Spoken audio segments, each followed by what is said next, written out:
Hello बच्चों, कैसे हो आप सब। आई होप आप अच्छे होंगे। तो चलिए आज हम पढ़ेंगे 10th क्लास की प्रश्नावली 6.1 से। ठीक है, तो इसका पहला क्वेश्चन क्या है। कोष्टक में दिए शब्दों में से सही शब्दों का प्रयोग करते हुए रिक्त स्थानों को भरिए। ठीक है, तो पहला पार्ट क्या है इसका कि सभी वर्त होते हैं और दो में से आपको रिक्त स्थान भरना है। कौन सा सही होगा, सर्वांगसम सही होगा या फिर समरूप सही होगा। ये मैंने आप लोगों को इस चैप्टर के बेसिक में अच्छे से समझाया है कि सभी वर्त क्या होते हैं, समरूप और सर्वांगसम दोनों में फर्क क्या होता है, ये भी मैंने आपको बताया है। ठीक है, तो सर्वांगसम आकृतियां कौन सी होती है। सर्वांगसम आकृतियां तो वे होती है जो जिनका आकार और माप दोनों ही चीज क्या होती है, समान होती है।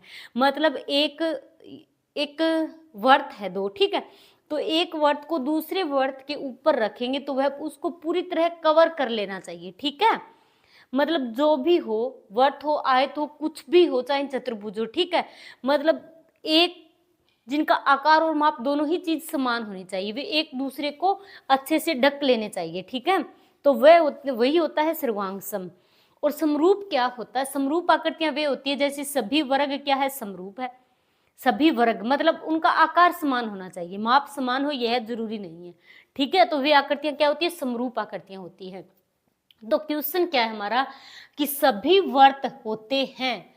सभी वर्त, तो वर्त छोटा भी हो सकता है, वर्त बड़ा भी हो सकता है। एक वर्त मतलब एक वर्त है जिसकी त्रिज्या 2 सेंटीमीटर की है, एक दूसरा वर्त है उसकी त्रिज्या 4 सेंटीमीटर की है। ठीक है, जैसे एक तो ये वर्त है, अब इसकी 2 सेंटीमीटर की त्रिज्या है। ठीक है, और एक ये वर्त है, अब इसकी त्रिज्या है 4 सेंटीमीटर। तो है तो दोनों वर्त ही, तो इनका आकार क्या है, समान है, मतलब दोनों वर्त है, छोटे हो या बड़े हो। ठीक है, तो ऐसी आकृतियां क्या होती है, समरूप होती है। तो अब इसमें क्या भरोगे आप, सभी वर्त समरूप होते हैं। ठीक है, न कि सर्वांगसम। दूसरा क्या है, सभी वर्ग होते हैं, वही है फिर सभी वर्ग होते हैं, मतलब वर्ग सभी हो गए, छोटा हो या बड़ा। एक ये वर्ग है, एक ये वाला वर्ग है, और एक इसके अंदर ये वर्ग है, एक ये वर्ग है क्या, सभी वर्ग है। ठीक है, तो इनका आकार क्या है, सभी का आकार समान है, मतलब वर्ग है सभी। ठीक है, माप समान हो यह जरूरी नहीं है। सभी वर्ग क्या होते हैं, हमेशा सभी वर्ग दे रखा है तो सभी वर्ग क्या होते हैं, समरूप होते हैं, हमेशा सर्वांगसम नहीं हो सकते। ठीक है, सर्वांगसम तो वही होंगे जिनका आकार और माप समान होगा। तो सभी वर्ग सर्वांगसम कभी नहीं हो सकते। वर्ग छोटे बड़े सभी में तो छोटे भी आएंगे बड़े भी आएंगे। ठीक है, तो सभी वर्ग हमेशा क्या होते हैं, समरूप ही होते हैं, तो समरूप आएगा इसमें। ठीक है, तीसरा पार्ट क्या है कि सभी त्रिभुज समरूप होते हैं।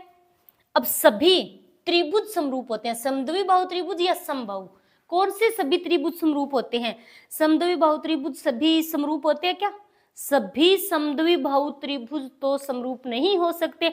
समद्वि बाहु त्रिभुज कौन से होते हैं, समद्वि बाहु त्रिभुज होते हैं जिनकी दो भुजाएं बराबर हो। ठीक है, अब हो सकता है, अब ये भी समद्वि बाहु त्रिभुज है, इसकी ये दो भुजा बराबर है। ठीक है, अब एक ये समद्वि बाहु त्रिभुज है, ठीक है, तो इसकी ये दो भुजा बराबर है। अब इन दोनों का आकार तो बराबर नहीं, आकार भी बराबर नहीं है इनका तो। ठीक है, तो समद्वि बाहु त्रिभुज क्या होते हैं, सभी समद्वि बाहु त्रिभुज समरूप नहीं हो सकते। सभी समबाहु त्रिभुज क्या होते हैं, समरूप होते हैं। सभी समबाहु त्रिभुज समरूप क्यों होते हैं, क्योंकि उनका आकार समान होता है। समबाहु त्रिभुज कौन सा भी उठा लो, उसका प्रत्येक कोण 60 डिग्री का होगा, तो उसका आकार भी क्या होगा, एक जैसा होगा। समबाहु त्रिभुज होगा उसका आकार एक समान होगा, उसका प्रत्येक कोण मतलब 60 डिग्री का होगा। तो ये ऐसे हो या फिर ऐसे हो, मतलब इनका आकार तो बराबर होगा। ठीक है, कोई भुजा लंबी कोई छोटी इस प्रकार की भुजा नहीं होगी, उसका आकार समान रहेगा, चाहे बड़ा हो समबाहु त्रिभुज चाहे छोटा हो। ठीक है, तो सभी समबाहु त्रिभुज समरूप होते हैं। ठीक है, समबाहु त्रिभुज, क्योंकि समबाहु त्रिभुज के तीनों कोण बराबर होते हैं, तीनों ही भुजाएं बराबर होती है, तो कोई भी भुजा छोटी या बड़ी नहीं होती। ठीक है, अब चौथा पार्ट क्या है, ये जो प्रश्नावली 6.1 है छोटी सी है। ठीक है, 3 ही क्वेश्चन है इसमें। तो चौथा पार्ट है कि भुजाओं की समान संख्या वाले दो बहुभुज समरूप होते हैं। भुजाओं की समान संख्या वाले दो बहुभुज समरूप होते हैं। कब समरूप होते हैं? दो बहुभुज है, ठीक है। एक तो ये बहुभुज हो गया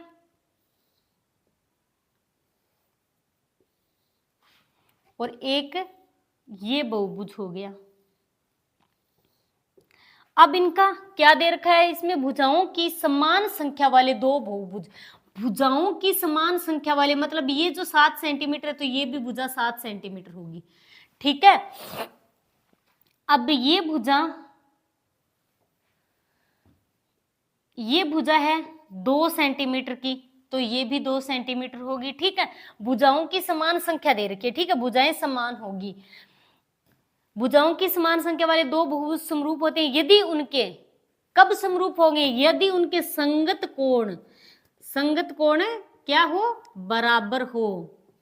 मतलब अब इसको नाम दे दिया PQRS, इसको नाम दे दिया ABC और D, ये बहुभुज है, ठीक है। अब इसका जो कोण P है ये कोण A के बराबर होगा, कोण P बराबर होगा कोण A के, ठीक है। और कोण S किसके बराबर होगा? कोण D के बराबर होगा, संगत कोण, ठीक है। कोण Q कोण B के बराबर होगा और कोण R कोण C के बराबर होगा, ठीक है। तो ये भुजाओं की समान संख्या वाले दो बहुभुज समरूप होते हैं, मतलब त्रिभुज PQRS समरूप होगा त्रिभुज ABCD, चतुर्भुज है, सॉरी ये त्रिभुज नहीं है, ठीक है। तो चतुर्भुज PQRS समरूप होगा चतुर्भुज ABCD के। कब होगा? जब इसके संगत कोण, क्या दे रखा है? दो भुजाओं वाले दो बहुभुज समरूप होते हैं यदि उनके संगत कोण, तो संगत कोण क्या होने चाहिए? संगत कोण बराबर होने चाहिए, ठीक है। तो इस पहले में क्या आएगा? बराबर। संगत कोण बराबर होने चाहिए और उनकी संगत भुजाएं, संगत ये क्या हो गई? संगत भुजाएं। तो संगत भुजाएं क्या होनी चाहिए? हमेशा समानुपाती होनी चाहिए। अब ये यदि मान लो ये 8 सेंटीमीटर की है तो ये 4 सेंटीमीटर भी हो सकती है, ठीक है। अब ये 2 सेंटीमीटर की है तो ये 4 सेंटीमीटर होगी। अब इन भुजाओं का अनुपात क्या होगा? बराबर होगा, ठीक है। तो भुजाएं हमेशा क्या होती है? समानुपाती होती है, न कि बराबर, समानुपाती। तो ये हो गया इसका पहला क्वेश्चन, ठीक है। अब करते हैं हम दूसरा क्वेश्चन। दूसरा क्वेश्चन क्या है?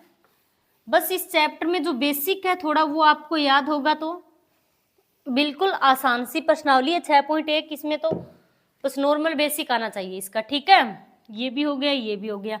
क्वेश्चन 2 क्या है कि निम्नलिखित युग्मों के दो भिन्न भिन्न उदाहरण दीजिए, ठीक है।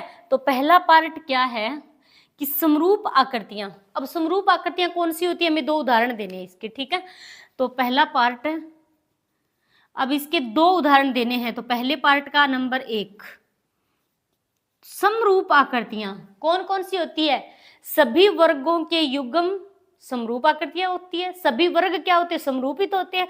तो एक तो ये उदाहरण लिख दो कि सभी वर्गों के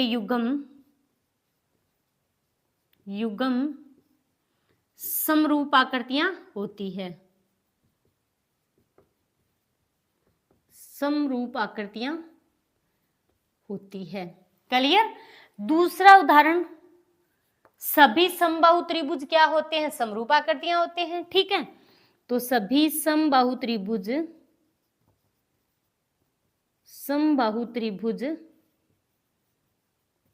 समरूप आकृतियां होते हैं, समरूप आकृतियां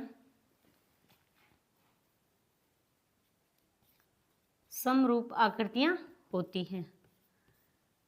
ये तो हो गया पहले के 2 उदाहरण, 2 भिन्न भिन्न उदाहरण दीजिए। तो ये तो हो गया इसका पहला पार्ट। दूसरा पार्ट क्या है कि ऐसी आकृतियां जो समरूप नहीं है। समरूप कौन सी आकृतियां नहीं होती? जिनका आकार बराबर नहीं होता है, ऐसे 2 उदाहरण देने हैं, ठीक है। तो समरूप आकृतियां कौन सी नहीं होती? एक वर्ग और एक आयत समरूप नहीं हो सकते, ठीक है। तो नंबर 1 लिखो,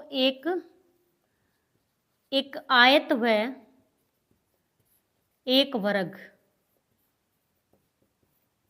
कभी भी समरूप नहीं होते।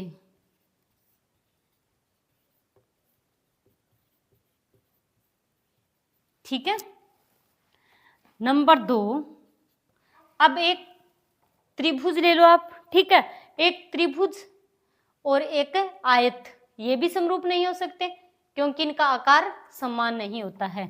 जिनका आकार समान ना हो वे आकृतियां समरूप नहीं हो सकती। ठीक है, तो एक त्रिभुज व एक आयत भी समरूप आकृतियां नहीं होती है। समरूप आकृतियां नहीं होती है। ओके,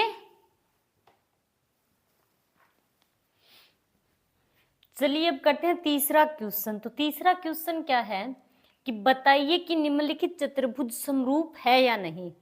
अब ये 2 चतुर्भुज दे रखे हैं हमें। ठीक है, अब हमें बताना है कि ये समरूप है या नहीं। तो ये समरूप हो सकते हैं क्या? ये जो चतुर्भुज है इसकी तो सभी भुजाएं 1.5 सेंटीमीटर की है और ये चतुर्भुज है इसकी सभी भुजाएं 3 सेंटीमीटर की है। ठीक है, अब भुजाएं तो चलो सही है। ठीक है, दोनों की, इसकी 1.5 है, उसकी 3 सेंटीमीटर की है। अब हम बात करें कोणों की, तो ये आकृति क्या है? इसमें तो प्रत्येक कोण 90 डिग्री का है और इसका कोण 90 डिग्री नहीं दे रखा हमें, कोण 90 डिग्री नहीं है, तो ये क्या है? समरूप आकृतियां नहीं है। समरूप आकृतियां कौन सी होती हैं? जिनका आकार समान हो। ठीक है, माप समान हो या ना हो कोई फर्क नहीं पड़ता, आकार समान होना चाहिए। बट इनका तो आकार भी समान नहीं है, आकार समान नहीं है। ये तो प्रत्येक कोण 90 डिग्री का है, इसका प्रत्येक कोण 90 डिग्री नहीं है। अब 90 डिग्री नहीं है तो इसका आकार तो इस प्रकार का है और इसका आकार मतलब एकदम वर्ग की तरह वर्ग है ये तो, और ये क्या है? एक समचतुर्भुज जैसा दिखाई दे रहा है, तो सेम तो नहीं है। अब दोनों वर्ग होते तो छोटे या बड़े चलता, वो क्या होती? दोनों आकृतियां समरूप होती। ठीक है, तो ये दोनों आकृतियां अलग अलग हो गई, ये समचतुर्भुज हो गया और ये क्या हो गया? एक वर्ग हो गया। ठीक है, तो ये समरूप आकृतियां नहीं हो सकती। तो अब आप क्या लिखोगे? दिए गए चतुर्भुज समरूप नहीं है। ठीक है, तो आप क्या लिखोगे? दिए गए चतुर्भुज समरूप आकृतियां नहीं है।